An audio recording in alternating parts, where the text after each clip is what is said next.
We bought this Canal boat for £13,880. And after lifting the boat out of the water, we got on with removing the engine, which we knew needed some work. But after stripping out the interior, we found it was poorly insulated, the timbers were rotten, but worse than all of that is the surface rust that we have now got to fix. We're gonna start by, scraping all the surface rust off first before we use a flappy disc. Not only are we scraping off the loose rust, we're also taking off any of the loose paint. Before we can paint the inside and make it all nice and shiny, we need to remove all the rust, but I'm not doing it dressed like this. What a lovely outfit. Roll on me trying to get dressed. Maybe I should still be letting my mum dress me. So after struggling to get this paint suit on, we are fully protected from all of the dust. Oh, it's easy as that. Mask, goggles and suit are on, so we can now get on with grinding everything down. So we get out the grinder and we're only trying to take off all of the loose paint and rust. We're not trying to get it completely clean because there's no need. To get all the rust out, we're using a wire wheel on a grinder because we don't really want to take any metal off. We just want to take away all the loose rust. So don't forget, in the description, all of the tools. I might even put this little suit in there because it's kind of good, isn't it? As well as all of the loose paint and rust, we also had some insulation. So this is spray insulation that we needed to scrape off one of the walls. It's like something out of a movie. Woo! This just shows how important PPE is on a job like this. That is a dusty job. If you enjoyed this video at any point, remember just to hit the subscribe button. We love you. I'm gonna get back into it. Ah! What is a subscribe button? I think he meant hit that subscribe button. We carried on grinding, including the roof, which was a bit of a ache on the old arms. I'm gonna get the cameras out of here because they're getting absolutely ruined. Me and Phil are gonna crack on and get this wrapped up. It weren't the most difficult job to sand all the surface rust down, but my God, was it the messiest. So all the surface rust we've sanded, we're gonna be using a hoover to hoover it up because if we brush it, it's just gonna go in the air and it's gonna go everywhere. When you do this, try to make sure that your hoover is M class. It just basically means it's got really good filters and all of that dust isn't gonna go back up into the air. That is the dusty part done, so everything that was loose or loose rust is now gone. Now we're going to go around, we're going to be using a little bit of brake cleaner or panel wipe, and we're going to wipe down every single bit, ready for some paint. The reason you use this is because it's going to degrease and remove any oils from the panels so that when we paint it, it will actually adhere to the surface. You can see just how dusty that was. Look, where I've wiped it, now you can see all the still below. You couldn't see that before because it was covered in dust. This is a very important step, so just remember, if you are doing anything like this, you definitely need to wipe the panels before you start applying your new covering. If you don't, it's a bit of a wasted job. We've cleaned all of the panels. Our next job is to use some Genolite rust converter. I did say we was going to paint, but I skipped a step. We need to use this. So we're going to be spraying it over the whole surface. Any rust that's left in the metal will be converted, so we ain't got to worry about that in the future. The reason we're doing this with the Genolite product is because we can now save as much material on our boat as possible. If we was to grind it down with a flappy disc, for instance, we might lose a bit of the thickness that we've got. So this way we can remove the rust without removing any of the metal. So when we're spraying on the Genolite, it turns the rust into black, which is really cool. I hope you can hear me because I can't take my mask off because there's a lot of chemicals in the air. There was a lot of chemicals in the air, so we made sure we had good ventilation. So we're in quite a big unit. We've got no windows and we also had a fan running at one end just to keep those vapours moving away from that boat. That is all the rust treated inside this boat. So this metal will have a much longer lifespan when it's back in the water. We're going to move on to putting some Oxide primer on the walls. This is another Genelite product, so big shout out to those guys, and it is an anti-rust primer. So it's going to keep our steel protected for many years to come. And we're using a roller to apply it because it's very similar to gloss in consistency. As well as the paint that we're rolling on, we've also got it in a tin. So all these little tabs, it's going to be a lot easier. I will put a mask on in a minute, but just to show you, we're going to be spraying just to save trying to like, so let's spray all of our tabs. That is an actual term in the painting industry. So we got that done, and I also, as well as painting those tabs, sprayed the internal corners to make sure we had full coverage on everything. Just make sure if you're tackling this job at home that you have a few of these rollers spare, because it does eat through them. Yep, for some reason this stuff just seems to debond the roller from its sleeve, so make sure you've got quite a few, and these are the foam roller. We found those worked best when applying this primer. That is one coat on the walls. We're now going to tackle the ceiling, so by the time we've done this, we can get the second coat on the walls. Spray can time. Just like the walls, for the roof we broke out the spray can first, spraying all of the tabs and any hard to reach areas, including the little support bars that go up and over, and then we could break out the rollers once again.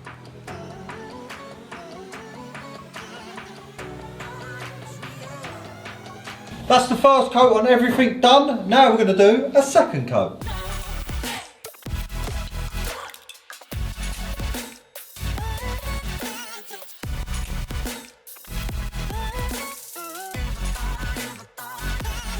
When we're painting the Oxide onto the boat, we're making sure to go over the metal that goes in between the two windows, because we want that protected as well. And we are eating through the rollers. When you're doing this, try to be a little bit methodical, because unlike the first coat, even though it shows like it is in camera, it's actually a little bit more difficult to see what you've already painted. So if you do it in a nice orderly fashion, that will ensure full coverage on the whole boat. Now that the inside is freshly painted, Dan's arrived to collect our engine. So they're going to grab the stick through the pallet either side. We're going to put this timber up on to make a ramp and then slide the engine up. I can assure you this is not a recommended method. That's how you do it, like a caveman. But don't do that. The reason Dan collected our engine is because he is an absolute legend and offered to steam clean it before we take it to its next destination. That way it's not going to be covered in old oil. We have come back to Dan, who, if you've just seen us just clean this engine, looks brand new. Now the challenge is we need to get this pallet with that engine into that van, which isn't very big. So we're going to cut that down so it's as small as possible, and fingers crossed Dan and his sick driving skill, he's going to do it. He's good. The reason this is a little bit more of an issue than it would normally be is because we racked our van out for tools, not to take a boat engine. But we made it happen. Great success! After that great success, we hit the road to our next destination for that engine. And after a 5-hour drive, we have arrived at Revolution Marine Engineering.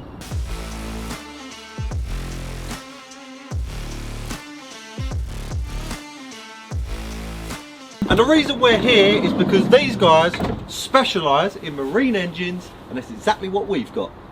So after introducing ourselves to Andy and Matt, we get on to the first issue, and that is getting that engine back off of the van.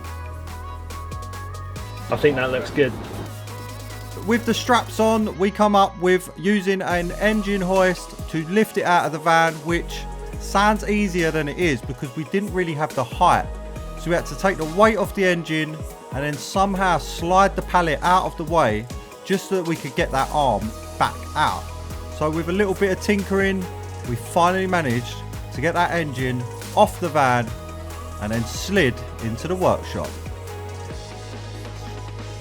The engine is inside the workshop, and I've been told by the grown-ups that we're using this for something. That something is to hang the engine in the air to prepare it to go on to an actual engine stand. But obviously before we do that, we've got some things we need to remove. You can't just bolt it on as it is. The patient is looking very, very unwell, so we brought over our operating table.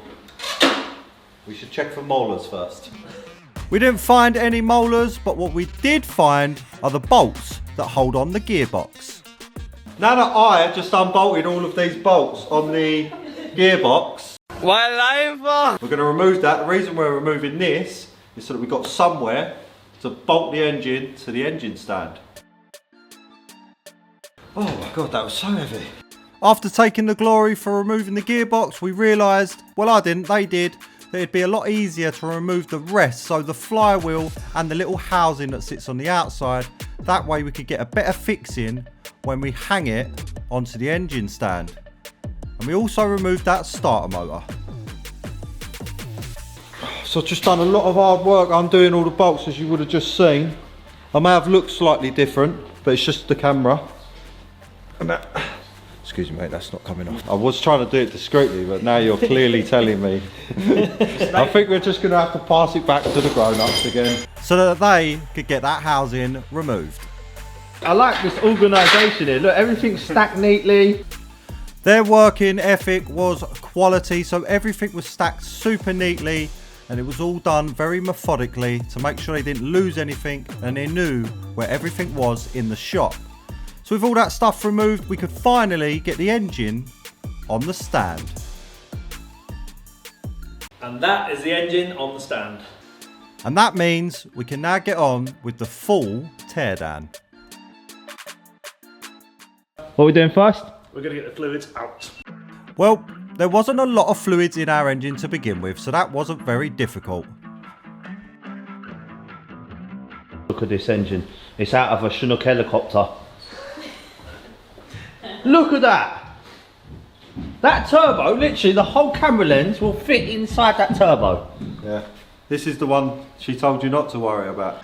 After the guys made us feel a little bit inadequate, we got on with unbolting our heat exchanger that's on the side of the engine, and we also unscrewed some of the silicone hoses that were still left. Then came the thermostat and the water pump that was attached to the side.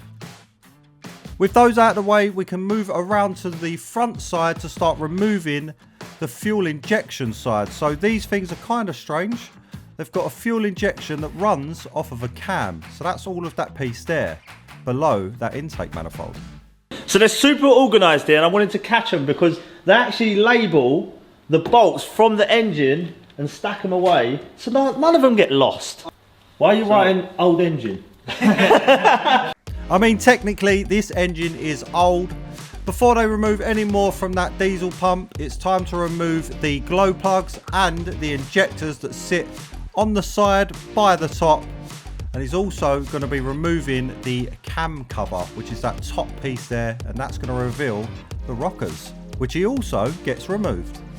Show what we found. I'm going to guess that we didn't have an air filter. There's like bits of grass in there. Looks like a stick. That is in the engine. Well, I'll tell you what you can't get on there is smelly vision, because that oil stinks. What they're doing now is they're going to be removing the push rods. So you've got your rockers here like this. They're going to keep them in order. So we've got this quite an expensive tool. So if you are going to buy one, just wait, the link's in the description below. In the description below. And that's going to help keep these all in order. So if they find anything wrong, they're going to know where it is.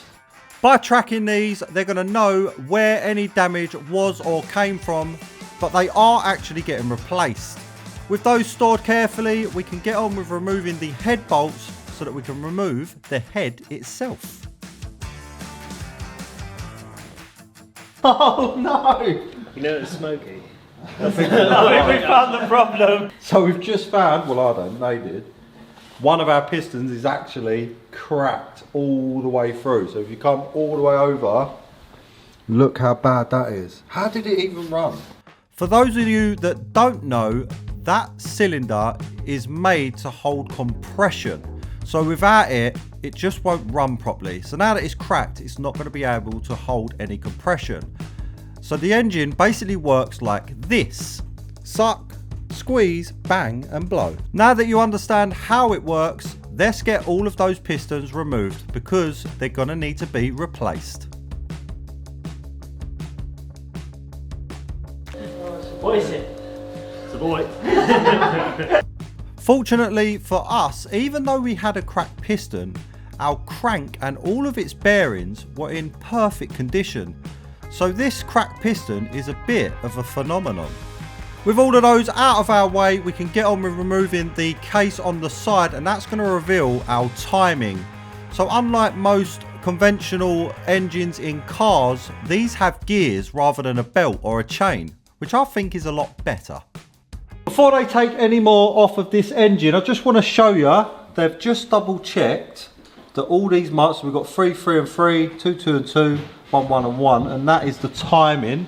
And they've just checked it before they remove anything else to make sure it was timed, and it was. So I have no idea why we've got a cracked piston. And what you're looking at here is a cam for our diesel pump, a cam that lifts up our valves, and obviously the crank itself. 99% of the engine is now gone onto the bench. Last thing left is the crank, but we need to take it off the stand and put it on the bench so we can do it. The reason it needs to go on the bench to remove the crank is because when we mount it up, it's covering up the caps that hold down that crank. And that's exactly what he's removing now.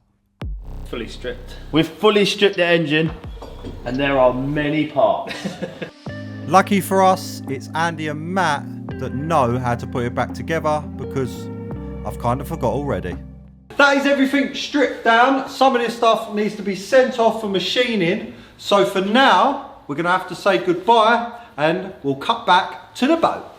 And we're back at the boat and it's time to start putting on some battens. The problem is our roof is curved and the timber is not. And the way we get over that is to cut some notches.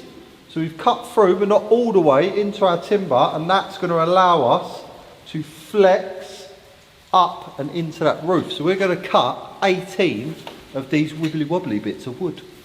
To get to where we are here, it takes a little bit of trial and error, so we need to check how deep we want to cut and the size we need.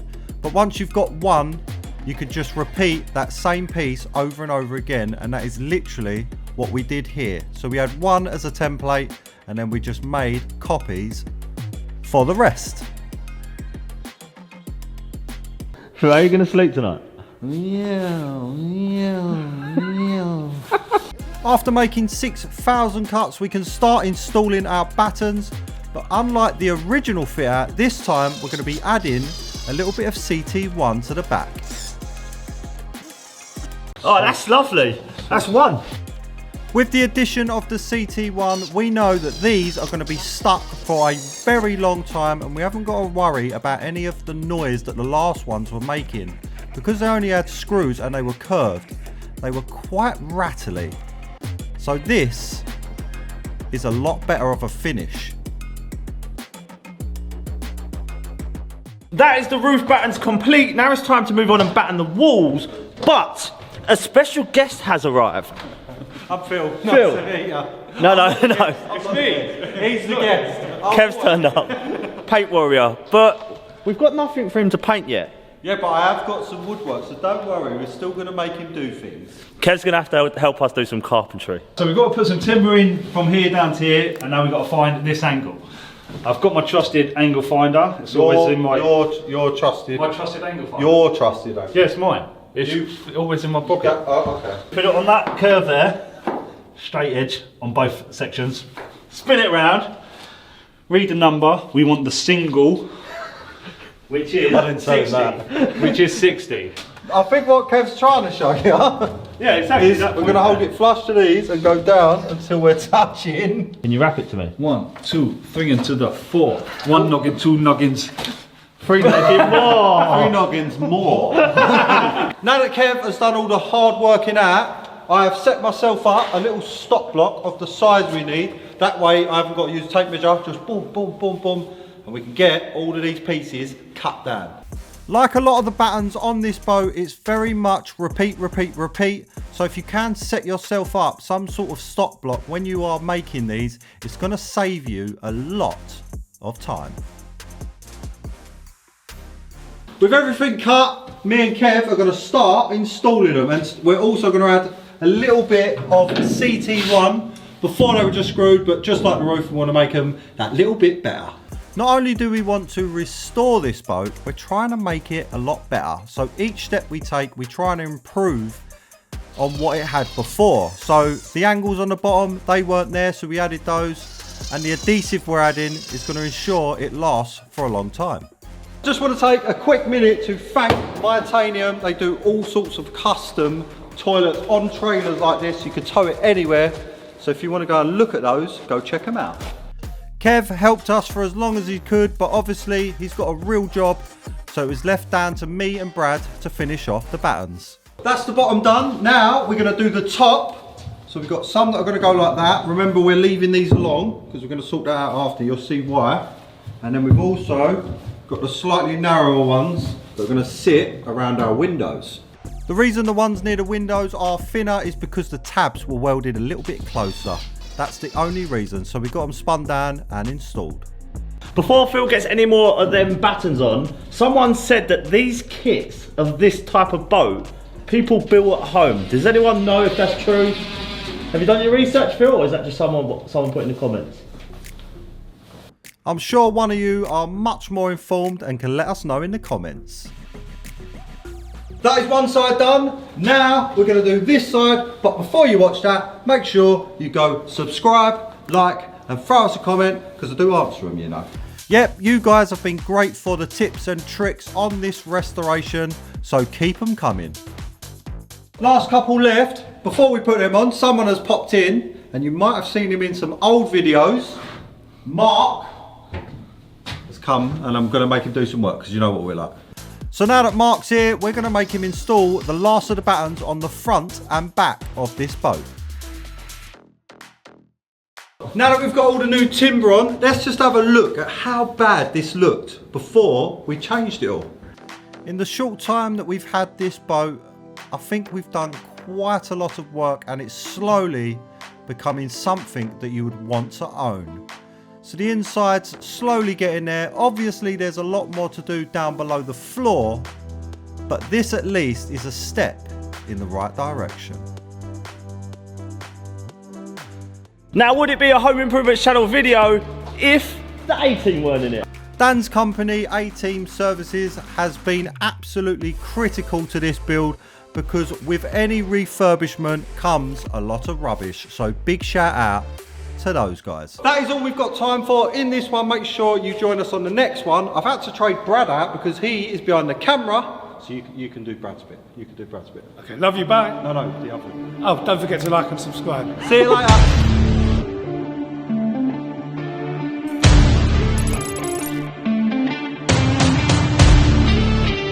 I love you, bye!